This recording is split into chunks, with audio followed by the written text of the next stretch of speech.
Shift Happens Podcast.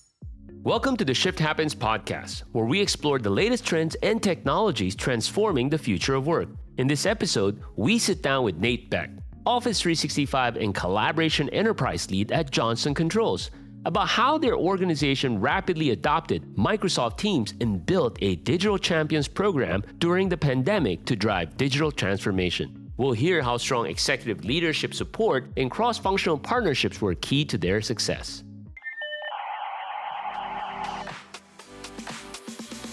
Shift Happens Podcast. Shift Happens Podcast.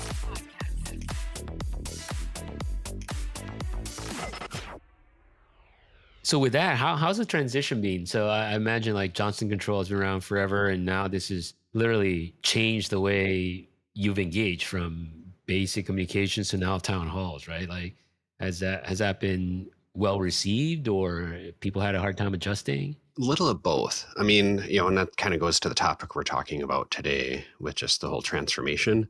It was really sink or swim at that point. So we thought we were going to have a much more uphill battle. We had a lot of project plans in place. We were looking, how are we going to move people, move the needle? And then the pandemic happened, and overnight it went from something that was going to be a nice to have to must have. When suddenly the doors were closed in the face of our salespeople, we ourselves locked our campuses down. Our entire sales force now was on the outside looking in. How do you engage with your customer during that time frame? So working with them, luckily we'd already had a project plan because that was the year we were going to try and move everybody over to Teams.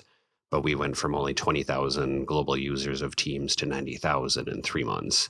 We had a project plan working with Microsoft and a couple other partners of how are we going to, the usual ad car model of how are you going to overcome the resistors? How are you going to get people get them using the tool? And that all went out the window. And suddenly it was, you have to go home. We can't have you in the office near each other. And we started, promoting Teams. Luckily, we'd already had a couple of weeks before that where we were doing some training classes. For example, one of the target audiences we had was all the executive admins. I work in our global headquarters, so luckily we had the forethought of, hey, if we're going to start asking the executives to use this tool, we should probably train their admins first because they're going to be the ones that they walk to with questions. So we'd had an in-person training class with a bunch of them. It was hybrid, which was one of the first uses of Teams, to train them, showed them how to use it. We had a couple other training classes lined up. And suddenly, in March, we had the call where the board of directors meeting was going to be taking place. And originally, half of them, we have our corporate headquarters in Ireland. They were getting ready to travel over there. Half of them got stuck where they couldn't leave Milwaukee or they couldn't get all the way over to Europe. And they said, all right, we need this to be a hybrid meeting. What can you do for us? So we set up some cameras and tripods in the boardroom. We're able to then connect with Teams, a couple of the board of directors over in Switzerland and Asia, and then in Europe, as well as those that had made it to Ireland already. And it went well. They liked the ability to be able to see each other, even though they couldn't come and travel in person. It was successful. The next week after the board of directors meeting is always our EC meeting, which is our CEO and his direct reports. And again, we did that as a hybrid meeting on Teams. And once we were able to successfully do that, you could hear him say, all right, I like Teams, go convert all my meetings to team meetings. And luckily the admins knew how to do that because we'd done the training with them already. And then you could see a cascade down through the C-suite up there where, okay, the CEO is using Teams meetings. So then the head of legal was like, convert my meetings to Teams, and it cascaded, as well as he was able to say, okay, the rest of you start working from home, because he didn't want everybody congregating together. So then at the top level, they'd converted over to using Teams. And then as that cascaded out, we had the head of our sales team come to us and say, well, I need 10,000 Zoom licenses.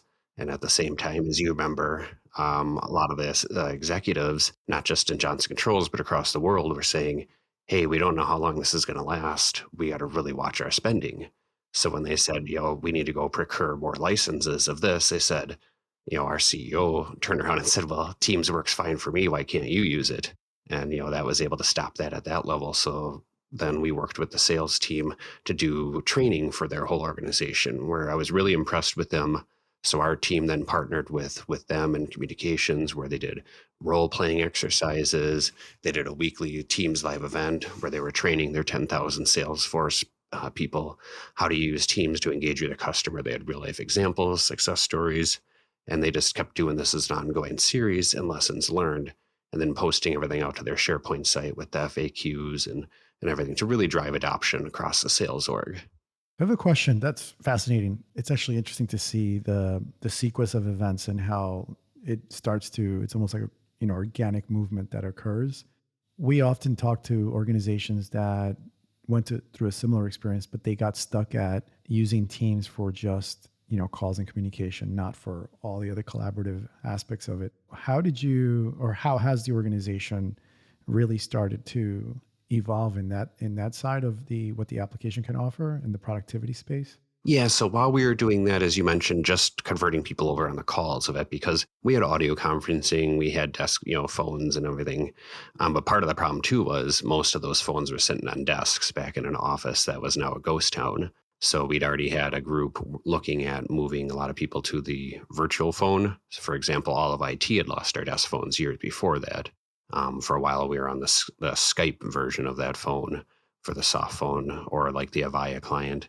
But then they started converting us over to the Teams phone. Went really well, so your phone just follows you everywhere. But with that as well, we started promoting the collaboration side of it, working really close with Microsoft with the training classes. We also started hosting a lot of training classes several times a week so that people could show up, find out how to use Teams, not just for the meeting aspect of it, but also as a collaboration platform. Because I'll be honest, before we had a lot of people moving over to Teams, I myself really struggled with finding a use for it when I had SharePoint and OneDrive to share files. For a while there, it almost felt like you're over there in Teams by yourself. You try to get people to collaborate with you there, set up a project, and nobody shows up. The chats aren't there. They send the email, they ping you in Skype. We hadn't done the cutover. So it was really a struggle to find the value in it.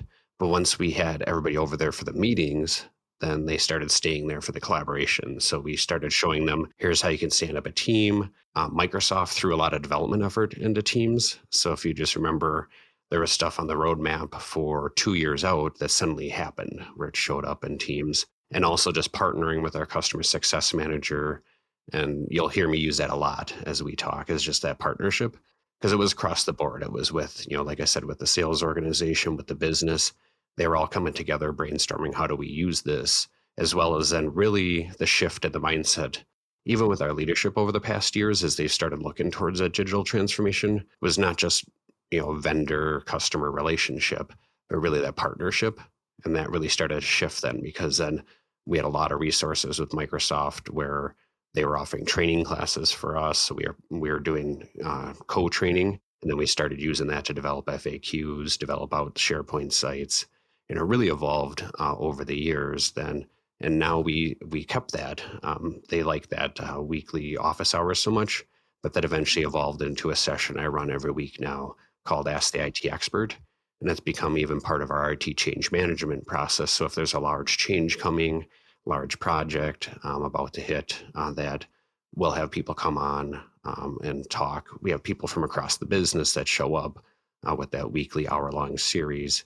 We try to keep it informal so that people can show up, not be bombarded with a whole bunch of slides. We have about 15, 20 minutes of presentation, and the majority of it then is intended to be conversation with the employees. So Nate, this is really cool. And from the sound of it, I think one of the key points, especially for our listeners that may have caught it, is from the get-go, leadership is on board from the CEO and all the senior leaders. And I think that's one of the biggest challenges in a lot of organizations, where commonly it's bottoms up or it's IT driven, where that partnership, as you mentioned, with senior leaders are not quite there. But it seems like in your case, that didn't happen, which is great. My question is, when you're driving adoption, offering all these resources and training, how did you operationalize it? Especially you're a large global organization, like you said, over 90,000, right? Like, I'm trying to think about the time zones, the culture, the maturity, the different business units.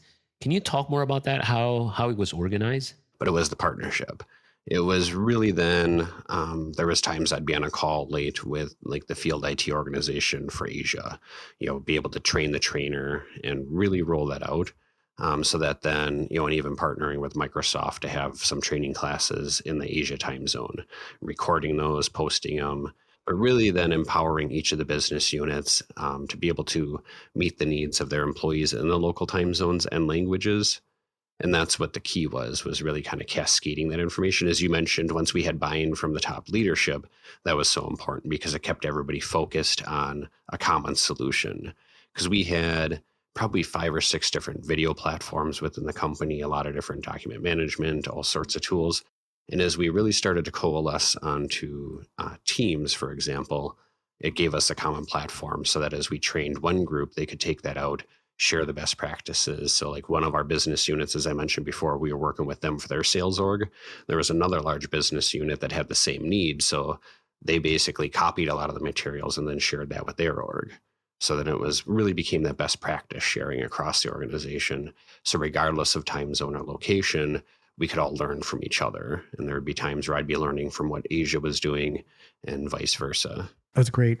As the organization went through this, it sounds like there was definitely a culture change happening in how people were engaging. Do you feel that now, almost 2 years through this whole motion you're going through, do you all think about the digital initiatives or the digital opportunities differently than you did before COVID event? Yeah, I mean, as you mentioned before, it was important for the top. Here at Johnson Controls, we've been going through digital transformation now for many years. Our CEO and the top leadership really wanted to refocus our entire company towards that digital mindset very far back, as they really want to be the leading smart buildings company. So if you look at all of our technology, the businesses we're investing in, it's all around building out that, safer, healthier, and more sustainable buildings, because there's so much keys to that. And then all the products that we look at. So they really wanted to try and shift the employee mindset from a typical brick and mortar manufacturing type base with a lot of the physical products more towards that digital products to support all of that. We're not getting away from the products that we have, but how we use them is changing to where a lot of those sensors and all those things are all integrated and tied together. If you think about what's at the heart of a building, even with your HVAC system, there's all sorts of sensors around airflow, temperature. You have motion sensors. You've got cameras integrated into a building for the security side of thing, badging, employee behavior. It's just all these things can tie together and really make efficient use of the building. But then one of the biggest keys too is making it a healthy building. If you look at the impact it has on the occupants and their productivity, that boils down to even lighting, air quality. And you remember back in the 90s where they'd made the buildings too energy efficient, and suddenly you had, the sick building syndrome where it was making the occupants sick. Well, you're not going to be very productive in your digital transformation if you're not looking out for the employee's health. So to that point, a lot of the tools that they're manufacturing, such as OpenBlue software, which ties it all together and starts making it very smart, where you could have predictive analysis on a chiller, for example, if it's detecting a certain vibration pattern. It's like we should probably get a tech out there to look at that before it fails rather than an alert after something fails. So just looking at that, trying to drive that digital adoption across the company, getting people to work smarter and more productive. The Teams journey was part of that. Really getting to connect to where we have, over 100,000 employees in, I think it's 200 countries now scattered across the globe. A lot of brilliant people, but, unless they can share those ideas and connect with each other, you're not going to have the successes that you need or be able to move at the speed that you need to be able to move. To really change the whole mindset of the company. We've been around for 140 years.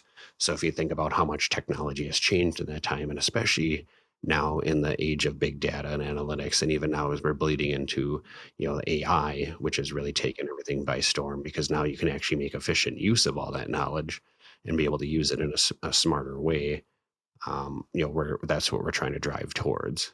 Well, part of the mindset, one I think impressive thing that you all did from the get-go is having the foresight to build digital champions. And that's, as far as I understand, that's one of the key factors on how you've scaled and grown and drove adoption, right? Because some folks listening may think, oh, Johnson Control, you're really big. You have all the resources. You have endless IT people and training people to drive adoption. But certainly that's not the case. And I think it's true, regardless how large or how small or how medium-sized you are, to scale IT, again, like you said, needs to partner with the business across the board. So can you talk more about that? What spurred you to this thinking of building digital champions?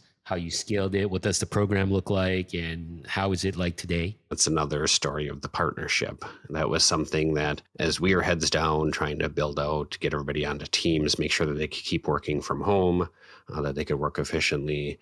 Our customer success manager for Microsoft had said, "Hey, why don't you, expand out and build out your digital champions?" Because we didn't have the program at the time. And I'm like, "Okay, please explain how." And they started mapping out with us.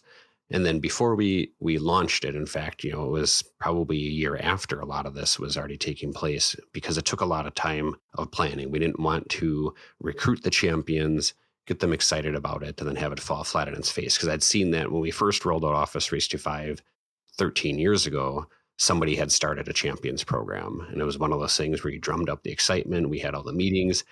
And then it was, okay, what next? And they didn't have a plan. And, people were getting frustrated. And after that, I didn't want to repeat that mistake. So we made sure that this time we sat down, planned out, well, what is it going to mean to be a digital champion? What kind of content are we going to do? What kind of training? And what's going to be the ask of them? So once we had that, we kicked off with our digital champions. We were partnering with Microsoft, doing some trainings, working on communications, and even coming alongside some other teams. There were several other people, for example, during that time. There was the IT virtual agent, which was a chat bot intended to help reduce, the volume of tickets coming in, give more self-help. They had like their own champion group as a focus group to test it out. There was a couple other teams within the service side that had various champion groups, and we realized we were all trying to duplicate effort. We were trying to recruit employees to do various aspects of this. We said, why don't we combine efforts? My director at the time said, Debbie's working on that same thing. Flaminia is working on that.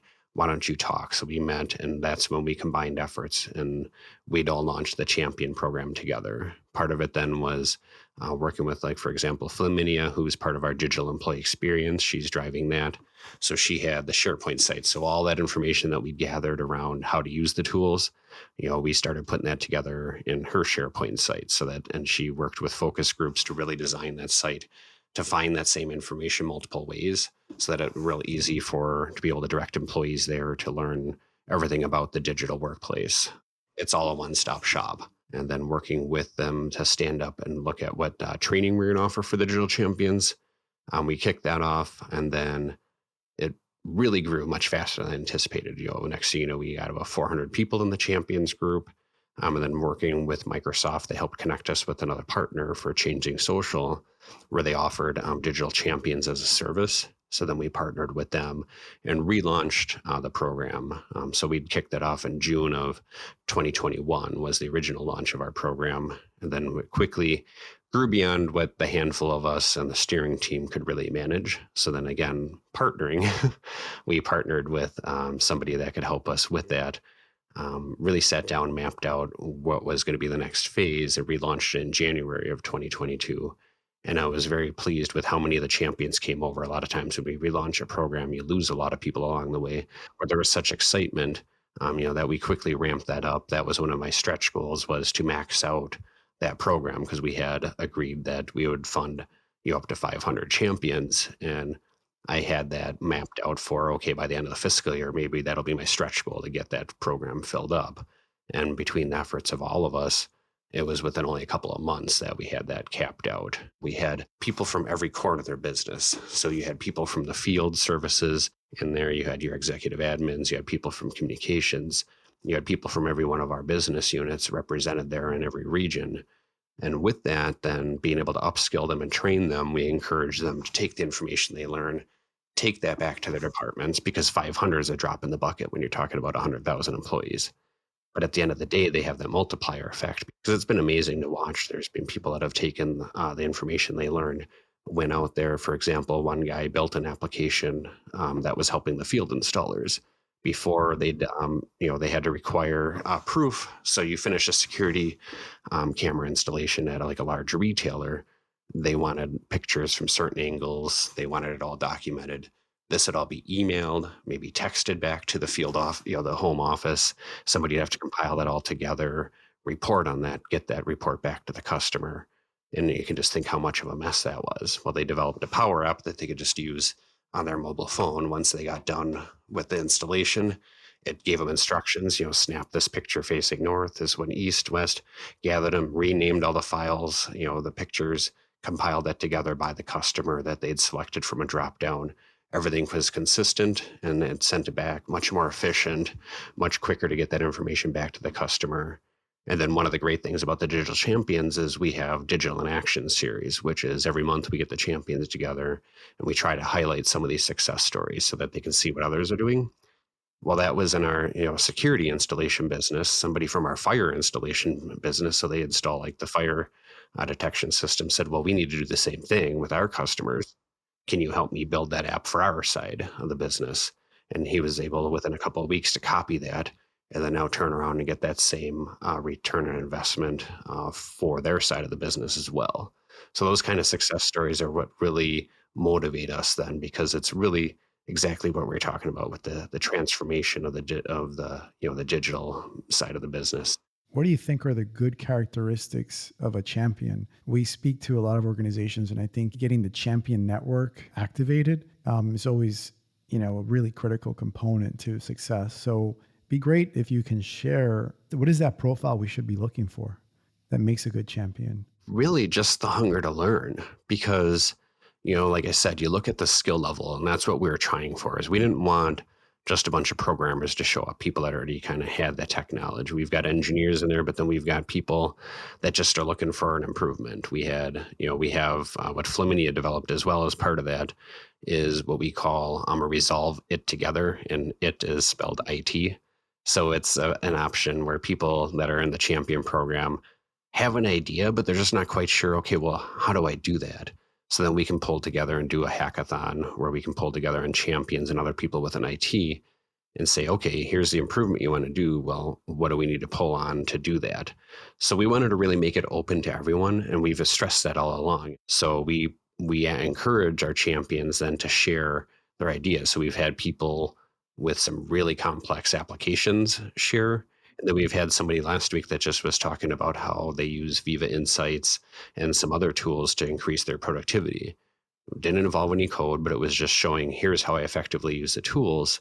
And it's great to have that. So really it's that eagerness to learn, and then ultimately that eagerness to share and help others that makes for a good champion. What incentives do you offer? So if I'm at Johnson Control and I see this ad and say, hey, be a digital champion, what's in it for me? Do I get a bonus, or is it just I'm motivated to do it? So how do you incentivize and reward, frankly, all your champions? Yeah, so that is an interesting question. It's on so many different levels because what motivates each person is different. Some people love just having early access to some of the tools. So one of the ways, when you sign up as a champion, we allow you to sign up for the early preview program, which Microsoft has. Normally, that's just people in IT that are kicking the tires on things. Well, hey, why don't we unleash you and let you go test some of the new features that are coming? They get to be able to see some different product features that are coming early because we'll have Microsoft representatives meeting with them, gives them access to the community, which is one of the biggest things. So they can ask each other questions. Part of Changing Social and the Digital Champions community that they built, they have leaderboard points. So that motivates some people. They're not really worth anything, but it does get your name up there, and we do recognize them in like the quarterly meetings when they finish up one of the training programs, who is leading the leaderboard. So when they complete a quiz or they complete an action within the champions community, or even if they help somebody else out and they get recognized for that, they get these leaderboard points. So that's one way to gamify it. And then our company even has another program for recognition through an outside vendor, and we get Bravo points. So I went to my management and asked, can I get some funding for some of these Bravo points? So when you volunteer to do a digital in action coffee chat, or you're the primary speaker in one of our monthly all hands, I reward them some Bravo points, which they can then either save or cash in for real world merchandise, which is really nice incentive and really, pretty good award because you don't get those points every day in the company. So if you go do a coffee chat or one of these things, I'm going to give you 200 points or something like that. So it really is a good incentive, on so many different levels, as well as some of the recognition, because we've turned around then and shared some of these use case and success stories as part of we have a transformation office, which is also driving change within the company. But there's times then where we've passed along some of these good stories to them. And that may even mean that they get a call from their business unit president saying, hey, this is a great job that you're doing, and working on that. So there's just a lot of different ways to incentivize because everybody's motivated in different ways. So everyone's feeling that they are contributing and also, part of that change, right? Through that recognition. Right. That's important. You mentioned about funding. So obviously to get something like this, from funding for the Bravo points to funding to stand up this program, obviously you have to demonstrate ROI, right? So how do you show impact for this program on a regular basis? Like, okay, we spent, I don't know, 100,000, 500,000, and this is what we got.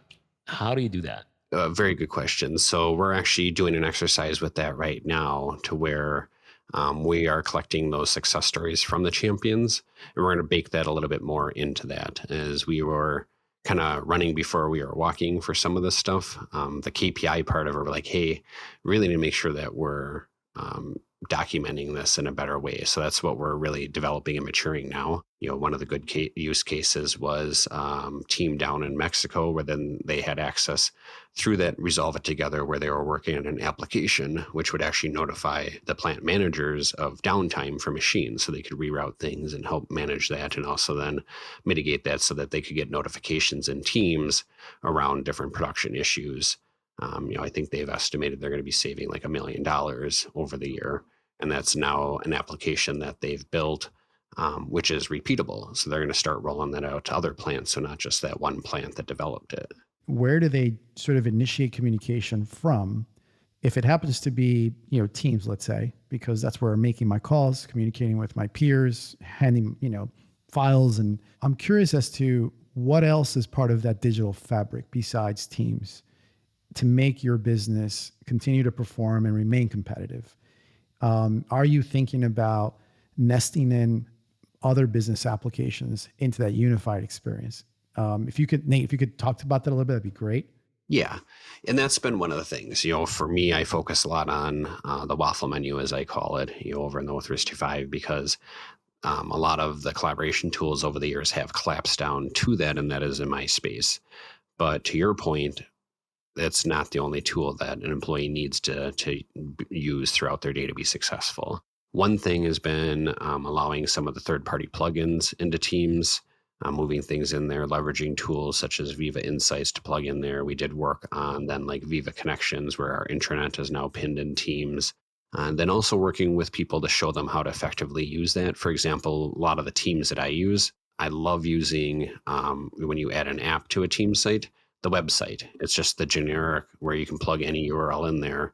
And I like making my team site, for example, my team that I work with, I've got Power BI dashboards pinned in there. I've got our team calendar pinned in there. I've got a lot of other things that are bookmarked in there, so that that's a good starting point. When you're working on a project and other things, at least having everything pinned there.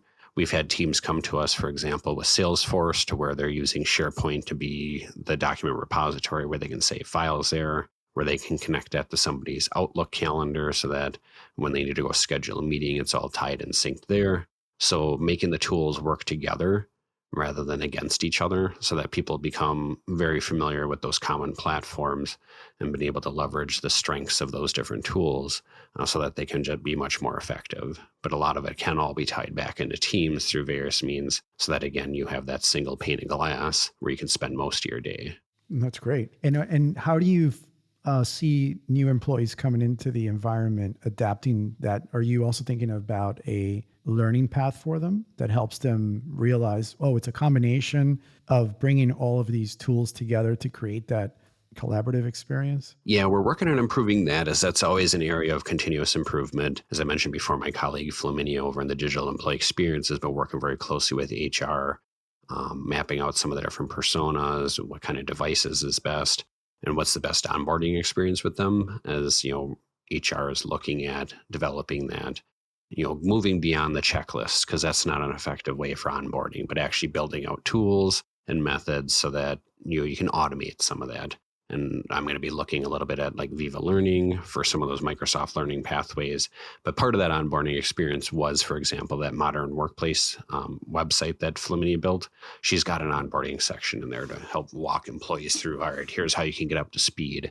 And even partnering too then, for example, we just had several hundred interns join us for the summer. And then partnering with that talent acquisition and early career people, we were able to do some of the different training classes. So when they first started, I did some training on, the waffle menu and things in there. Some of my colleagues did the same thing. Try to get them up to speed as fast as possible. But then we've got new hires joining all the time across the globe. So trying to partner again with HR and other groups to really find out, well, what does onboarding mean for you? And let's come alongside and help make sure that we can share our information across all those teams. Right. And then I'm sure they could rely on the Champions Network to also accelerate that learning path. Yeah, because that's actually something we added into Teams as well. I forgot to mention that. So we created an IT help app.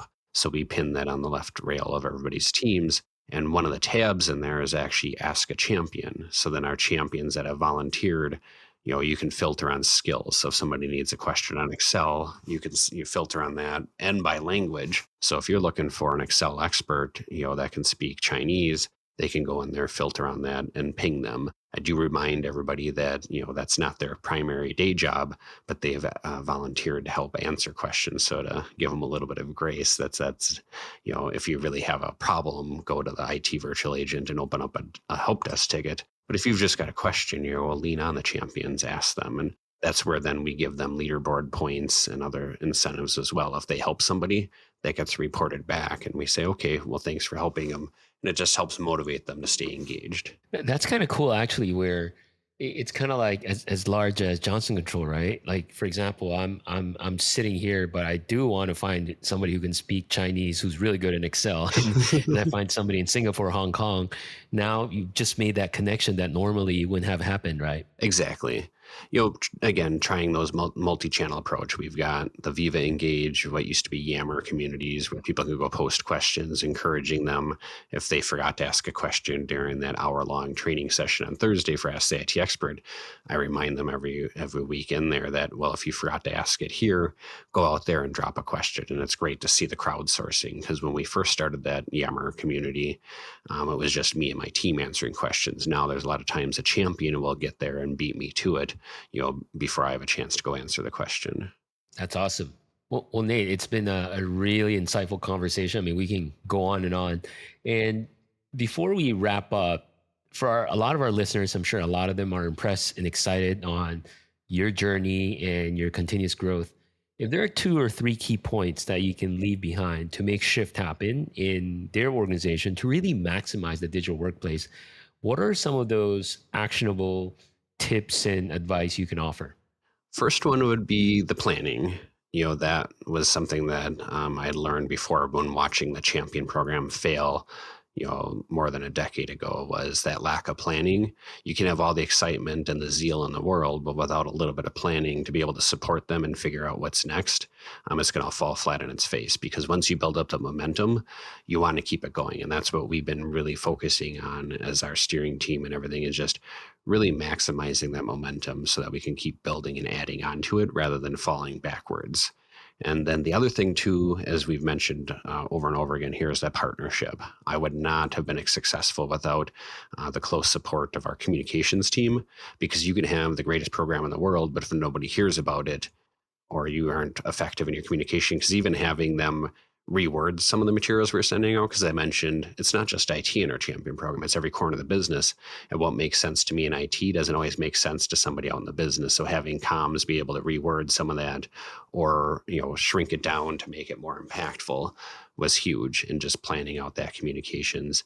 And even then, just working with field IT, working with the business themselves, and just partnering with as many people as you can really keeps that strong. If you look at our steering team, even, it's not just people from IT. We've got people from the business on there as well to help plan and map that out. And also then working our vendor partnership. As I said, most of the tools we leverage is Microsoft related. So then working with them very closely, and the customer success manager, they keep us up to date on different tools. And there's a lot of times where they've been able to bring alongside some of their developers, like that app I mentioned, that plant in Mexico.